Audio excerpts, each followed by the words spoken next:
What's up everybody, this is Danny and I'm here at CES 2019 and what I'm going to do is show you the best tech from the showroom floor. This place is huge, there's a ton of people, and even if you are at the show, you might not even see everything that's here. So I'm going to do the job for you, I'm going to find the best stuff. Let's go and check it out.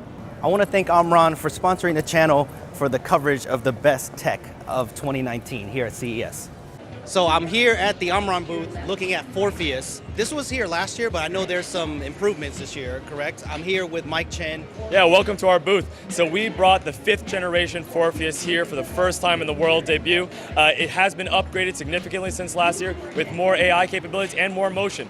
A lot of players that came by last year said, hey, how about some backspin? How about some topspin? So that's what we did. We brought that back. If I'm a terrible ping pong player, how is Forpheus going to help me out? So Forpheus is Guinness Book of World Records holder as a table tennis tutor robot, AI-enabled table tennis tutor. It is not optimized for reducing the number of shots, which is winning. It is actually optimized to increase the level of practice that a player gets. This really embodies our mission and our vision for robotics and AI to improve human skills. That is why we're here at CES, to really champion that message. I don't know what's going to happen. Let's do this.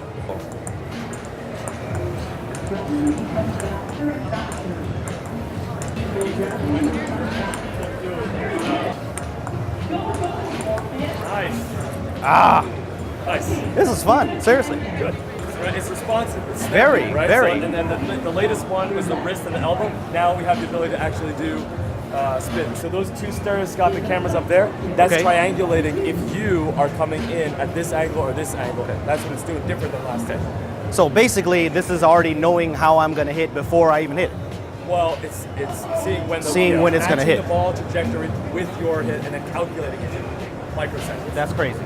What you experienced at Forpheus is exactly what's being used in the real world in factory automation, energy management, healthcare, and automotive today. It's already being used in other places. We brought Forpheus so you could play something really fun, but then in the real world, this is how that technology is happening. I can already see the comments already that robots are not trying to take over the factory and lose jobs, right? We're not trying to do that. We're trying to make this work together. Exactly. Our whole message here and the whole philosophy is the harmony between humans and machines. This is a mobile robot. The mobile robot from Amran is a completely autonomous, intelligent vehicle. This can function in a completely human environment. There is nothing special about this floor. You can jump right in front of it and it will stop. Okay, I got to try this. I'm gonna jump in front of one of these. Please do. So it's going to try to first navigate around us, right? Because it's trying to get to where it needs to go. But I can't fool it. It stops. This thing's going to get mad at me. Because it's trying to do its job, right? It's trying to do its job to help the people that it's meant and designed to help. Yeah, this is cool. This is awesome. Wow. Okay. When it comes to the best of CES, this is no playing around. Look at the amount of OLEDs that are here, right? They've had this before, but they've never done this massive curve thing. There's a waterfall that's happening here. Space, I mean, you can literally immerse yourself in this thing. How many panels are in here? And what did it cost to make this happen? It's truly stunning though. Literally, you can just stare at this forever. I mean, LG, you did it. It's amazing. Probably the biggest TV announcement for me is this OLED R by LG. So I did a full video on this because it's so interesting. It looks like furniture, but you have a soundbar right there, 100 watts, Dolby Atmos. Then you have a 4K rollable TV pop right out. You're not getting any compromises here. 4K HDR, the same panel, the same stuff that you're used to with LG. Generation 2 Alpha 9 processors. This thing is incredible. I need this thing at my house. I'm gonna have to find a way to pull one of these off of here. I'm gonna carry it onto my carry-on luggage.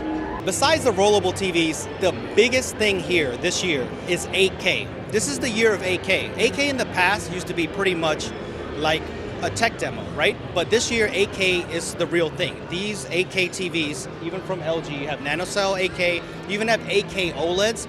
They're coming out this year. They're gonna be extremely pricey, of course, but they're coming to the market, which is really important. So you might be saying, why do you need an 8K TV? I don't even have 4K TV. But what's awesome is 4K can be upscaled to 8K, and I've been able to look at this and it looks incredible. Like, it really does look sharper. You can tell the difference here. So 8K, this is the year. Okay, so LG is getting super serious here. This is a 49-inch dual QHD monitor. Oh my goodness, look at the real estate, man. So gaming, content creation, this is absolutely insane. We got USB-C back here, so I know it's gonna work with my Mac, which is amazing, right? HDR10. This setup right here is gonna have to be the inspiration. You just stack one on top of each other, why not, right? You wanna just edit 2 timelines, so what? You wanna make a bunch of money off of stocks, so what? I mean, this is it right here. This is the future. I want this right now. LG's not the only one doing 8K TVs. Samsung showed it off big. Of course, there's that huge micro LED, the wall. They even made it bigger this year, over 200 inches. It's ridiculous. It looks incredible.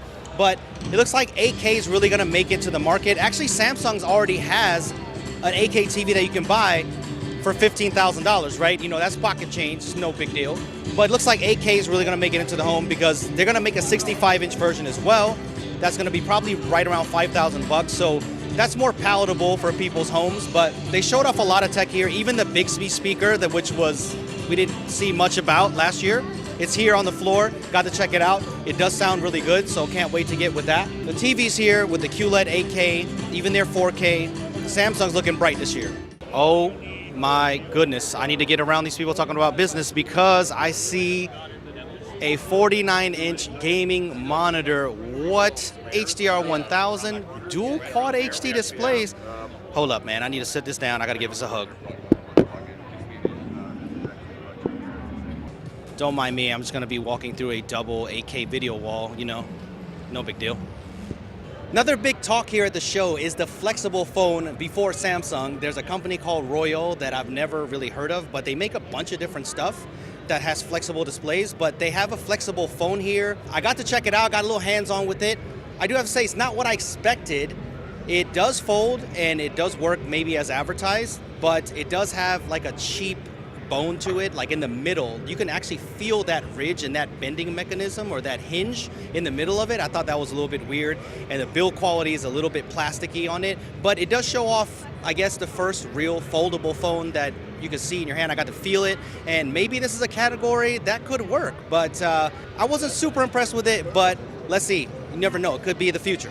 Next up is all the new stuff from Razer. I got to see all their new stuff that they released here, and the booth is absolutely lit because there's tons of people looking at all their new stuff. But 3 favorite things of mine, definitely the 15-inch blade. There is an advanced edition, and it has new RTX 2080, up to 2080 graphics, which is incredible. And they also have some experimental stuff back there. They had a 15-inch blade with a 240 hertz display, which was crazy. But then they also had a 15-inch with an OLED display, which, oh my God, it's unreal how amazing that screen is. I was just staring at it for like 10 minutes. I just couldn't stop staring at it. I can't wait till that one comes out. There was also a lot of Razer Synapse talk.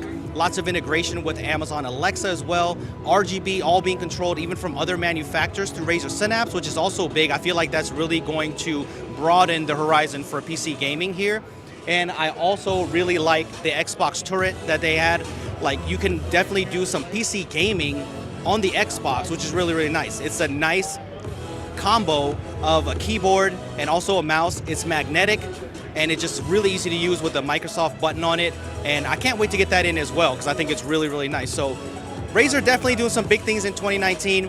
Oh, and I forgot, they also did a immersive gaming chair, which was really cool. They tied it in with a mouse and also a haptic keyboard, which is crazy. I was playing Doom on it, and it's nothing like I've ever experienced before, along with the Nari headphones that are already out. So they said it's a prototype. I'm hoping that that comes to the market. The way they were talking, it looks like it is. So Razer, please put that out and send it over. I only want that real 5G. I don't want that fake stuff, the real 5G. Right, Qualcomm?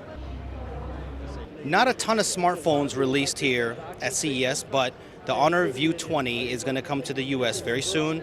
It's got that nice blue gradient. Look at that, it's like a V. It looks amazing. The red one also, it looks absolutely sweet. If you can get rid of all those fingerprints. Can you imagine all the disgusting stuff that's on the fingerprints right there? But it's got this hole punch notch. Okay, this is the 8X. We're looking at the wrong thing.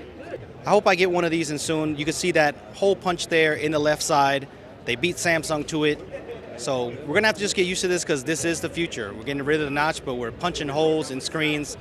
I can't say I love it. I can't say I hate it. I don't know how I feel about it. I like the trend of 13-inch laptops now getting a little bit more powerful, and one of the best ones that I've seen here at the show is the Huawei MateBook 13. I'll be getting this in-house very soon. I got to get a lot of hands-on time with this thing, so you know I really like the MateBook X Pro. That thing is amazing. This is like a baby version of that, but in a 13-inch form factor, you're still getting the touchscreen, you're still getting the Core i7, you're still getting nice RAM, you're getting precision trackpad, all of that good stuff. And I really like the fact that this also has an MX150, and that's good because we need dedicated GPUs on 13 inches. Right, Apple? Come on, man. Stop playing with me and give me a dedicated graphics. So I'm really liking this. You'll definitely see more on the channel on the MateBook 13. Love the build quality, love the touchscreen. Look at those bezels. I mean, come on. There's lots of dope stuff here in automotive, but this one is hard to walk by. I had to include this because you just look at it and you just wonder what it is, but this is called the Bell Nexus. This could be the next Uber that you call for air travel in the next couple of years. It's kind of how they have this thing positioned. It is a prototype and it looks insane, it looks wild. So it fits 4 people in there and also a pilot as well, but it's meant to be autonomous. And I don't know what kind of regulations they're gonna have in the air for this, but I mean, can you imagine riding this when you call an Uber? This is ridiculous. That's a wrap on CES 2019. Believe it or not, it's about to close in 10 minutes and it's still popping. So let me know which tech piece that I showed you was your favorite. There was a lot of favorites. I really like the LG wall. I love that 8K is becoming prominent now. So let me know if you enjoyed this. Can't wait to get home. I love Vegas, but it's best going home. So see you guys in the next one. See you at the next CES, maybe.